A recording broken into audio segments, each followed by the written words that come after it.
Morning, everybody. I welcome you all back. And today we are doing a very important topic, that is plant tissue culture. Basically, this topic is of BSc 3, paper A, but it is important for all. I told you already that these lectures you all have to see, because if you want to clear any competitive exam like OCT, UGC, IAS, IFS, anything, the basic knowledge is required. So you are all supposed to see the lectures and just to jot down the points. I don't say remember it, but just see the basics. The basic knowledge is very much required, right? So I will be with you in a moment. So stay back. Morning, everybody. Welcome back. And as I told you that we are doing the plant tissue culture, and this plant tissue culture is a very important topic. In this plant tissue culture, which is first discovered by Gottlieb Haberlandt and called the father of plant tissue culture. This is the first question you will receive in your papers. Now, first thing which we require is what is explant, because all the plant tissue culture starts from the explant. Explant, it is the piece of plant that is used to initiate the culture. Here, what will happen? You will know the cell is a basic unit of life, fundamental unit of life, and group of cells, they will form a tissue. And tissue will give rise to a organ like leaf, stem, and this tissue, culturing of these tissue under in vitro conditions, that is aseptic condition, is called plant tissue culture. So this is explant. So explant results in the development of the somatic cells, and from somatic cells, the phenomenon is called somatic embryogenesis. So hence we are coming to the second topic, that is somatic embryogenesis. It is the development of non-zygotic embryo-like structure, right, from somatic cells in vitro cultures. So this is the development of non-zygotic embryos from the somatic cells, because every leaf, stem, root, they are made up of the somatic cells. So now, second topic, we are coming to the type of somatic embryogenesis. First is the direct somatic embryogenesis. Here the explant directly give rise to somatic embryos. These somatic embryos, they are also called protocomb-like bodies, as they resembles to the protocomb which are developed in the orchids. So that is why they are given protocomb-like bodies, and it gives rise to plantlet. So explant, I said leaf, root, stem, is used to initiate cultures directly through the somatic embryos to form plantlet, is called direct. Here the explant form somatic embryos and plantlet. There is no other phase between it. So the plants which are formed are pure line. They are same as that of the mother. Whereas the indirect somatic embryogenesis, the explant is used to raise plantlet indirectly through somatic embryos. Here first callus is formed.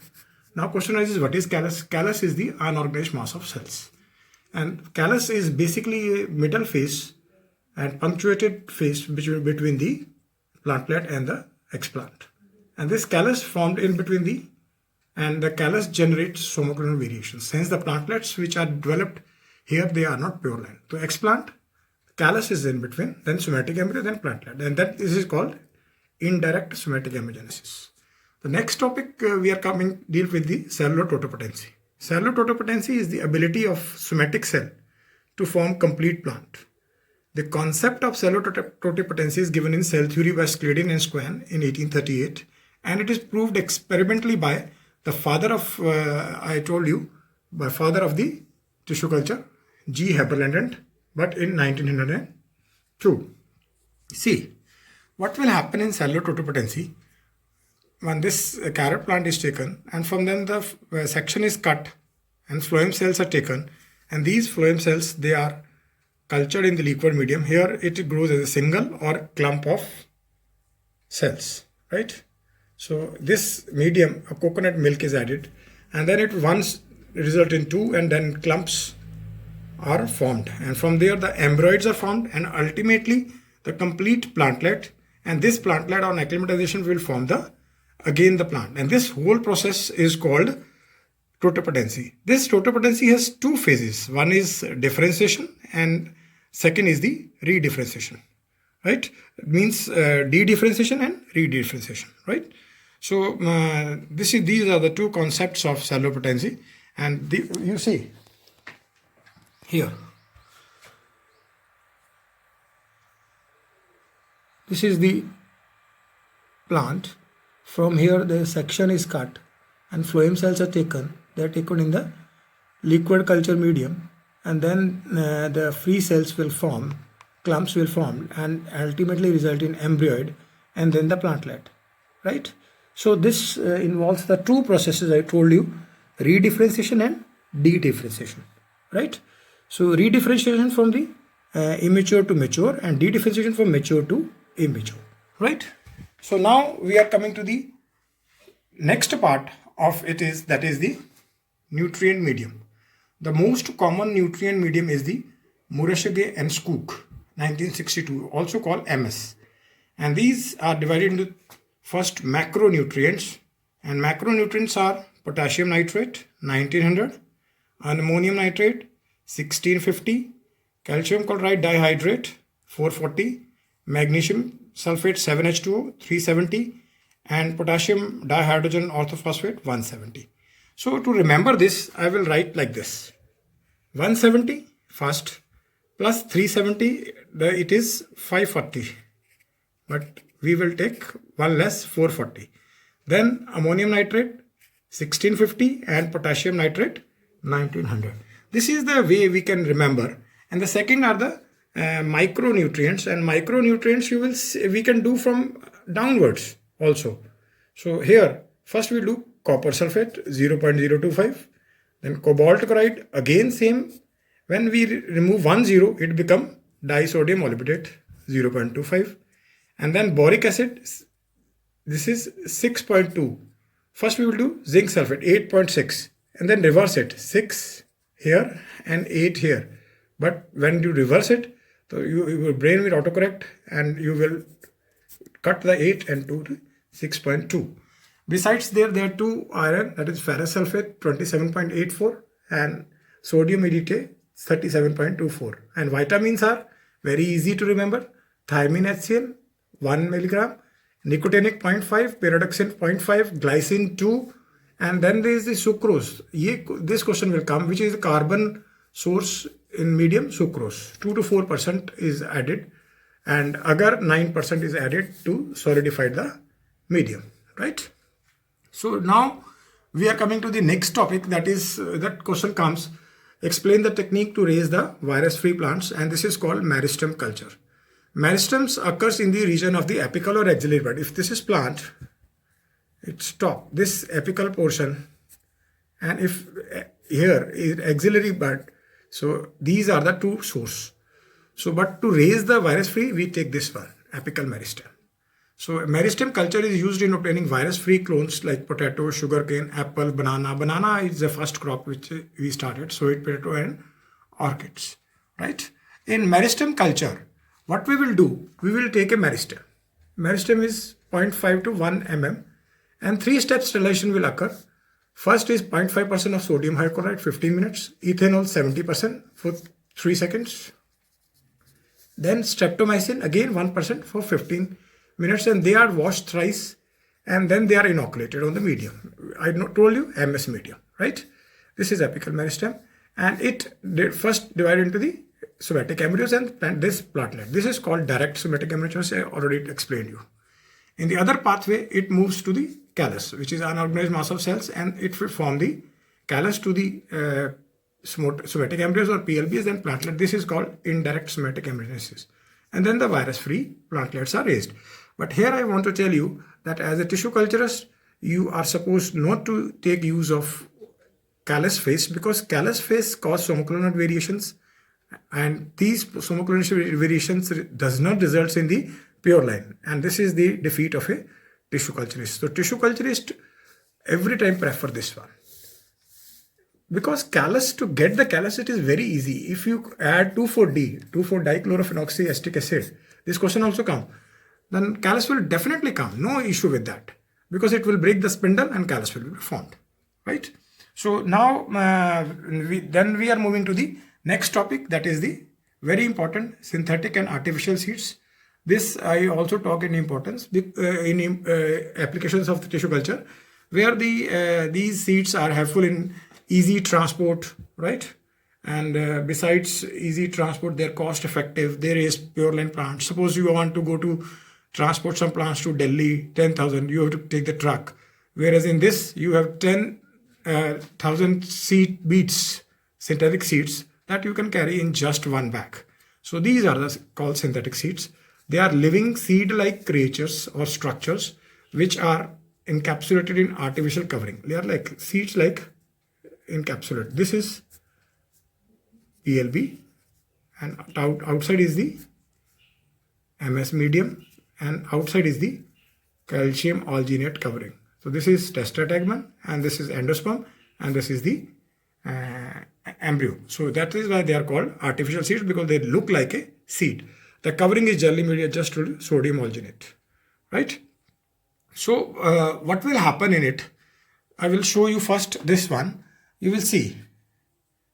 First, you can take some explant. From this explant, you raise the somatic embryos. And these somatic embryos, they are mixed in a 100 ml of liquid containing MS medium. I mean, you can prepare the 1000 ml or 500 ml of medium and take the 100 ml. And then add 3% alginate. And this is very slowly stirred and mixed it up. And then PLBs are dropped in it. After that, you take a pipette and suck it through this like this. The PLBs comes into this pipette. And then you take second flask in which you make the solution of 100 millimolar calcium chloride. You can take the molecular weight, and 100 solution is easily formed. And then you drop these sodium alginate here. As soon as, and here down, it is basically shaker, and in it we add the structure called Teflon, right? So shaker will rotate it, and it is rotating. As soon as the beads fall, there is a ion exchange like sodium alginate and calcium chloride. Sodium and chlorine will form sodium chloride, and calcium and alginate will form a calcium alginate beads, right? In that beads, which where the these somatic embryos, they're trapped inside it, right? Inside, between this outer covering and inside, this is the nutrient gel, which is made up of MS 1962 medium, which I already told you. So this is the process, and I will show you this process. See.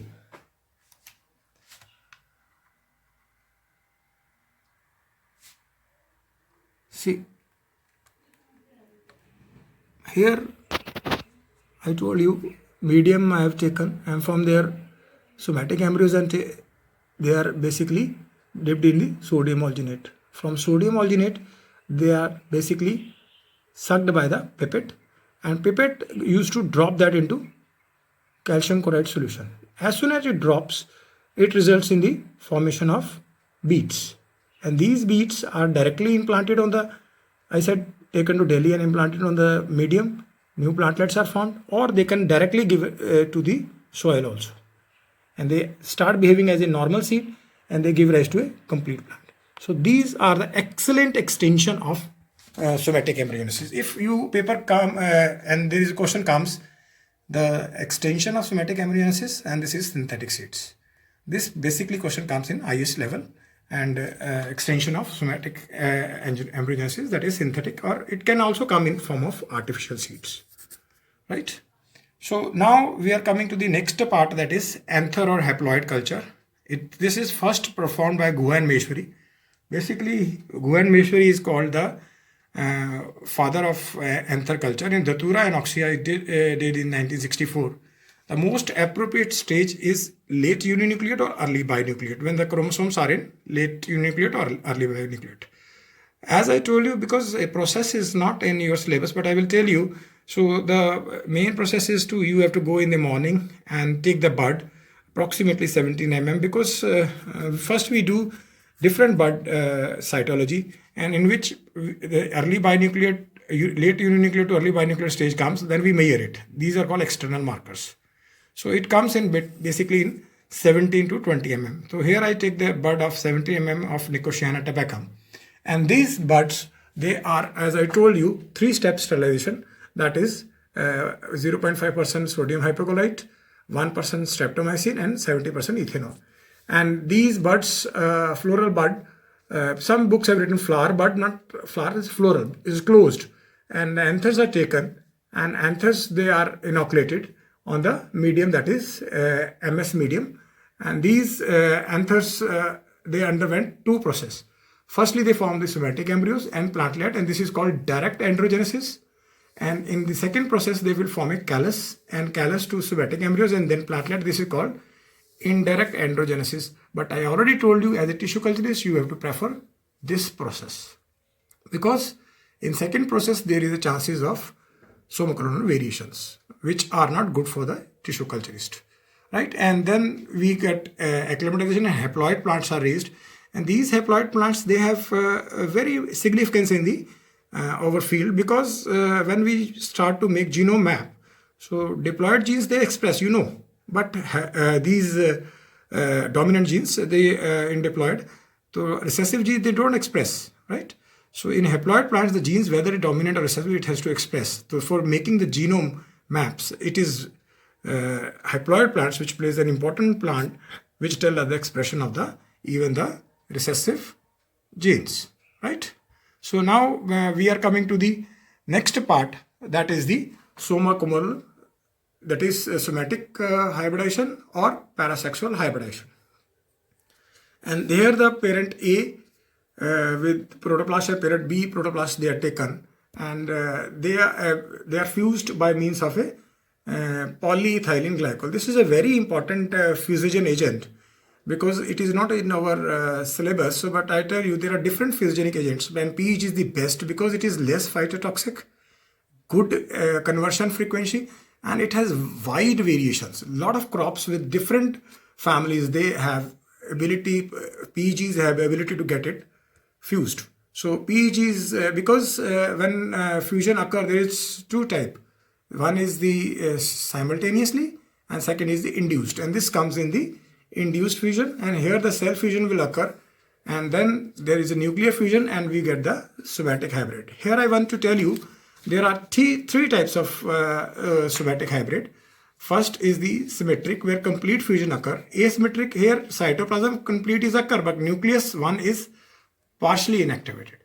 And then third is the cybrid. Cybrid, there is only cytoplasm fusion, and whereas nucleus of only one parent is passed, whereas other is not passed out. Right? So explain it, I will tell you. This is the basically form of synthetic seeds. Now I will tell you the, see, I have just take the protoplast of 2 and fuse it through a fusion which you use is the PEG, polyethylene glycol, and then addition will occur, then fusion, and ultimately fused protoplast and the heterocryons are formed, that is somatic hybrids. Now what will happen with these hybrids? You will see here the fusion of protoplast and heterocryons are formed. Here the nuclear fusion, both nucleus, this circle and rectangular, then this, here is a no nuclear fusion, just cytoplasm is fused in both cases, but nucleus of one parent only, and here one, here one. These are called hybrids, right? So now we are coming back to the examples. Interspecific hybrid, Nicotiana glauca, when crossed with Nicotiana langstor 5, it results in the formation of hybrid, which is formed by Carlson et al. 1972. And then is intergeneric somatic hybrid, potato crossed with tomato, that is Solanum tuberum crossed with Lycopersicum esculentum, it will form pomato or topato. So question will come, interspecific hybrid or intergeneric hybrid, you know both cases. So you intergeneric hybrid or first somatic hybrid, you will name one, that is pomato or topato. It is given by Mulchers et al. Then there is pomato also between the brinjal and tomato. Brinjal B, tomato, yahan se potato P, then tomato. This is the basically the structures, and now we are coming to the applications.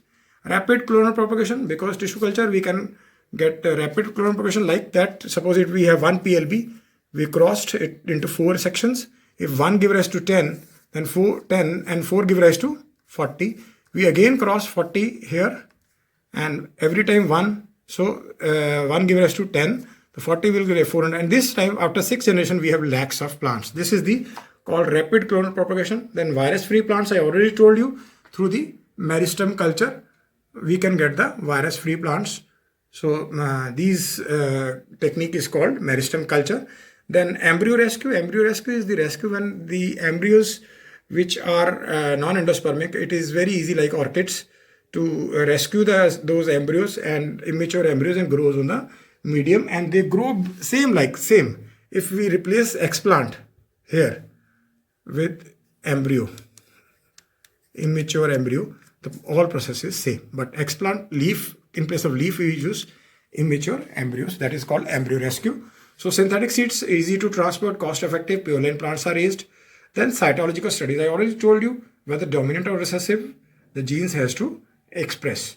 So last is the transgenic plants, because plant tissue culture is the easy technique to transfer desired genes to raise the transgenic plants. A lot of transgenic plants we have raised, like golden rice, in which the gene for vitamin A, that is we have added the gene for beta carotene. The beta carotene is C40H50, and which is exposure to change into golden rice. It is a boon for the northeast states where the children, they are malnutrited. And besides golden rice, we have flavor saver. Flavor saver is the second variety which we raised in case of tomato, and these flavor saver, they have PG gene, and which results in the maturity of the tomato fruits very early. Whereas if suppose this is PG gene, and then we make the antisense gene RNA, this antisense RNA will hold the PG gene, and it result in the variety called flavor saver. Question will come, the flavor saver variety is raised due to the antisense RNA technology. What antisense RNA technology mask? PG gene, polyglucuronidase. PG genes polyglucuronidase. So that way finishes the basic tissue culture techniques. So next time, I think when I meet, any problems you have, you please let me know. But you basic practice size these diagrams. First problem you will come is the making this tube. Just don't lift the pencil. Just make like this, hand just here, then down, close, and this is plug will form, and this is slant. It should be made it slant. Slant we will make because it will increase the surface area. If we make like this is wrong. Straight will can't. It is the slant. So practice them more and more, and attempt. When you attempt in the paper, it will be easy for you. Right? Thank you. Take care.